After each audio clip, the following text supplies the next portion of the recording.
3 days on from the bravos and the applause in the Palace of Versailles, as President Trump signed an interim 60-day peace agreement with Iran, the Memorandum of Understanding, elements appear to be unravelling. Point 5 of the 14-point memorandum says the Strait of Hormuz will be open, safe passage of commercial vessels of no charge for 60 days. Iran regime says today it's shut the strait, issuing a do not approach warning via state television. This is what they said. The Strait of Hormuz will be closed to the vessel traffic. It is noted that this first step is a response to the enemy's breach of promise, and if the aggression continues, further steps will be planned and taken to force the enemy to comply with its obligations. Tehran is claiming the very first principle of this 14-point pact has been breached, quote, the immediate and permanent termination of military operations on all fronts, including Lebanon. It blames Israel, with airstrikes that have continued since Wednesday's agreement. At least 83 people reported dead, including strikes this morning.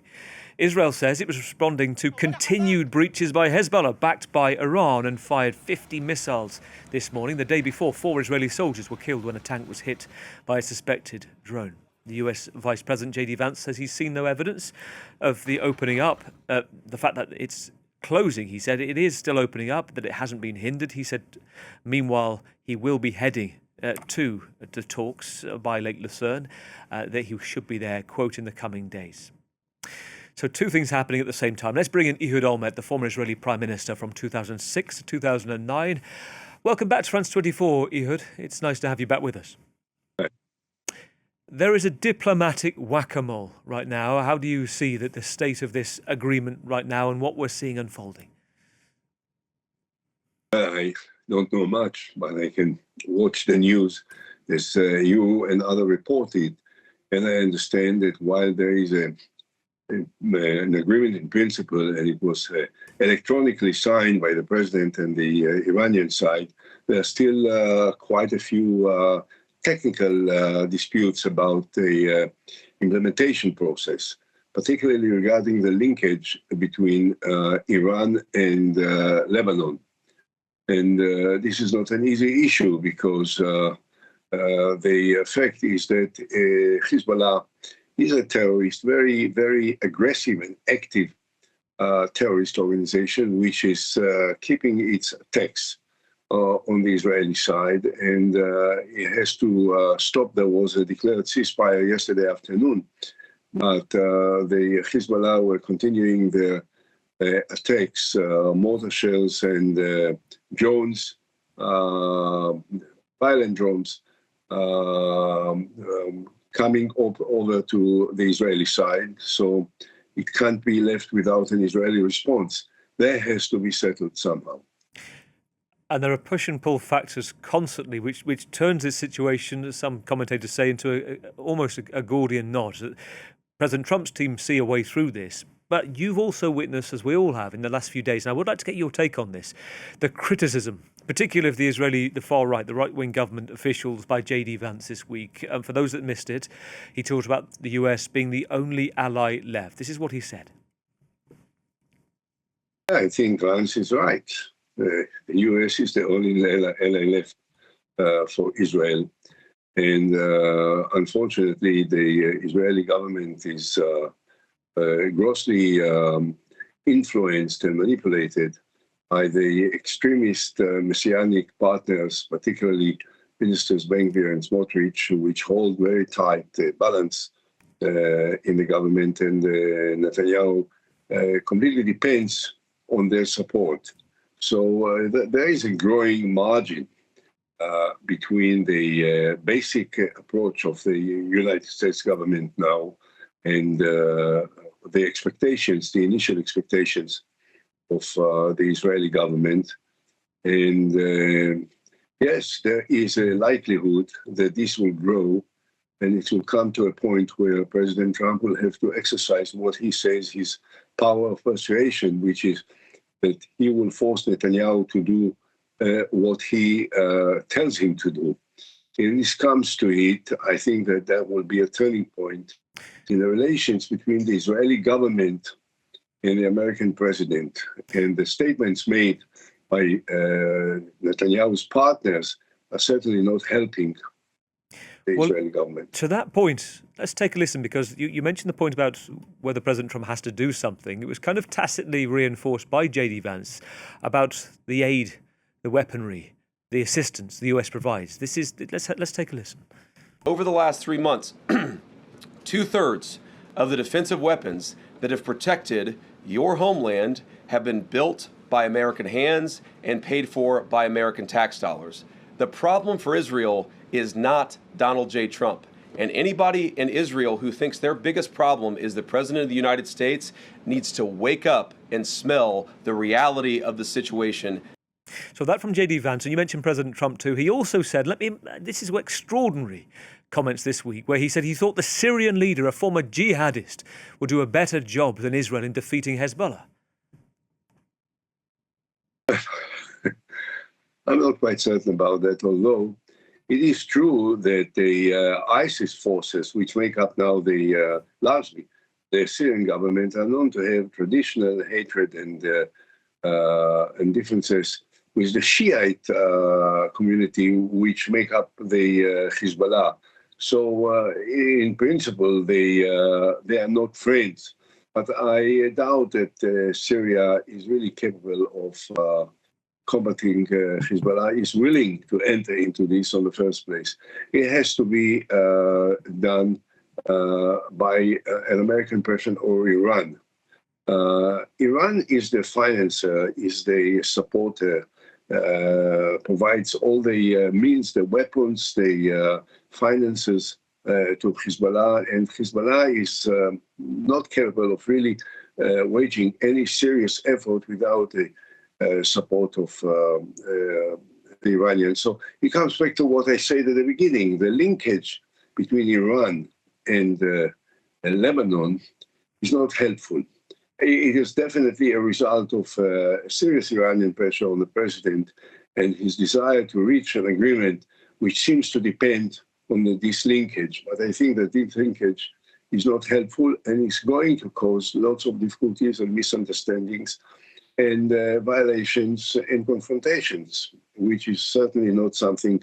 I want to add something to this. Look, while I have to recognize that there is a genuine problem with Hezbollah, I had to face it when I was prime minister, and I had to fight Hezbollah at that time in the Second Lebanese War in 2006, and it was done very effectively, which stopped Hezbollah from shooting to Israel in 17 years. At the same time, I think that the policy of the Israeli government in having a ground operation in Lebanon is unnecessary, doesn't contribute anything to the security of the northern part of the state of Israel. What we need to do, perhaps in coordination with America, but largely I think in coordination with France, is to act towards an agreement between the Israeli government and the Lebanese government, and that perhaps as a result of a political agreement, a historic political agreement between Israel and Lebanon, which is under some kind of negotiations presently, we can build up a joint operation of the Lebanese government and the state of Israel in order to disarm Hezbollah, which is definitely in the national security interest and stability of Lebanon, and also, of course, of Israel. But here's the thing. I mean, you've talked about what you would like to see, but we have this memorandum of understanding, which appears in its vague form of 14 points right now, for the next 60 days at least, to supersede all of that. And I wonder, to the extent you believe, you said you want it separate, that Israel really is diplomatically cornered now, because Hezbollah is still an existential threat to Israel. As I said before, look, we have these 60 days for further negotiations, and I understand that the sides are about to start now the meeting in Geneva. And so these issues can be settled, can be negotiated, can be hammered out somehow towards a better, broader understanding of the difficulties and the risks in living this linkage as it was described. Even if Israel will abide now by the demands of the American president and will end the response to the Hezbollah's attacks in the south of Lebanon for a period of time, it will not last for too long because Israel is not capable of not responding to attacks which jeopardize the security of the north part of Israel. So the disarming of Hezbollah is not something that can be left aside. It has to be dealt with. And I personally hope that France will play a much greater role. And I hope that maybe the meeting between Macron and President Trump in the G7 meeting, which took place in France, may have added to a better cooperation understanding between the French government and the American government on these issues. Well, we know there have been many problems for many months between the French government and the Israeli government, and it got to the point where this week we heard G.D. Vance say that you cannot, quote, kill your way out of a national security problem. And these are issues that European leaders have been raising with great discomfort to different extents, as you know, in the past few months. When you look at this agreement in itself, what President Trump has come up with, do you believe this is weaker already than the one that President Obama managed to get, the JCPOA that President Trump cancelled in 2018? You know, I heard President Trump says that President Obama gave the Iranians $1.7 billion in cash, sending it packed in a special American plane to Iran at that time. But I don't remember that in the framework of the agreement between Obama and the Iranians, there were a plan to establish a fund of $300 billion to support the Iranians. So there is a certain difference between these two agreements. I thought from the beginning that the only possible way to resolve this conflict was to have an agreement similar to the one that Obama said. But President Trump seems to be completely devoted to undermine the achievements of Obama, and he thinks that this agreement is much better and much stronger than the one that Obama signed, to the degree that this agreement will prevent Iran from completely dealing with a military nuclear program, and will stop the enrichment in Iran and will dilute the enriched uranium, which already is possessed by the Iranians, and will change the direction of the Iranian government, then however weak there are certain parts of this agreement, at least this will be a positive outcome.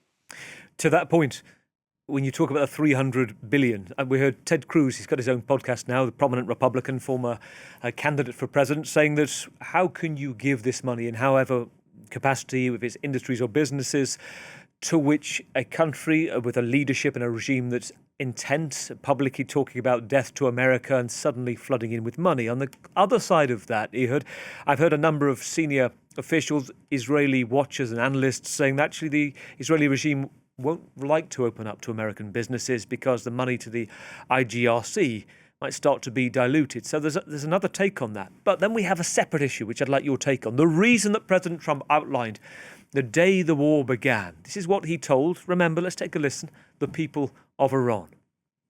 I say tonight that the hour of your freedom is at hand. Stay sheltered. Don't leave your home.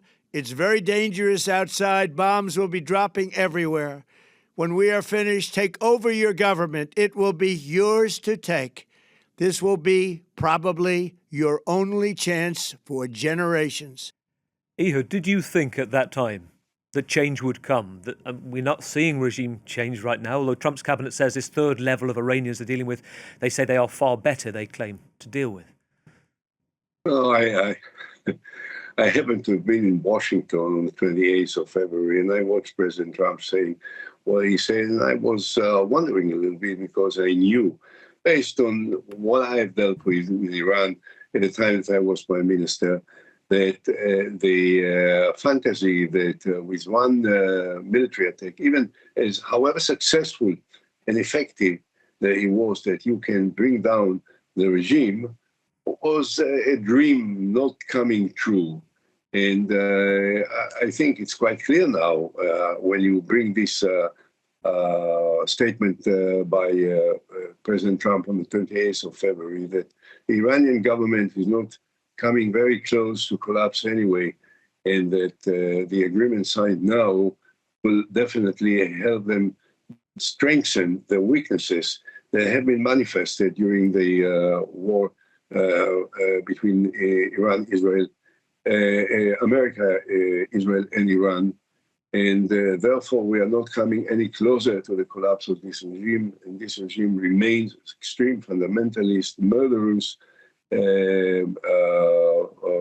religious government that needs the proxies in Lebanon and in other parts of the world in order to keep the instability and the volatility of the situation, which is perhaps one of the weaknesses of the agreement that is now proposed by President Trump. A final thought for now, Ehud, the occupation at the moment of Israeli troops in Lebanon, the security buffer right now in the south, there's nothing about it in the Memorandum of Understanding. There's some officials, Iranians, saying that they have to leave. Some American officials say, yes, Israel has to leave. Others appear to be briefing Israel that they don't. Should they?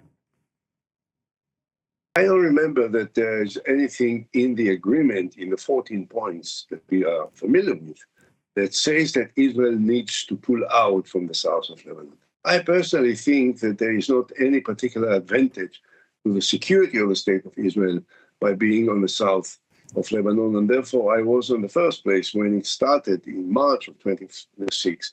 I was against the ground operation. And I said, I don't think that it's going to be very useful to the Israeli interest. But presently, I think the question is not what I think.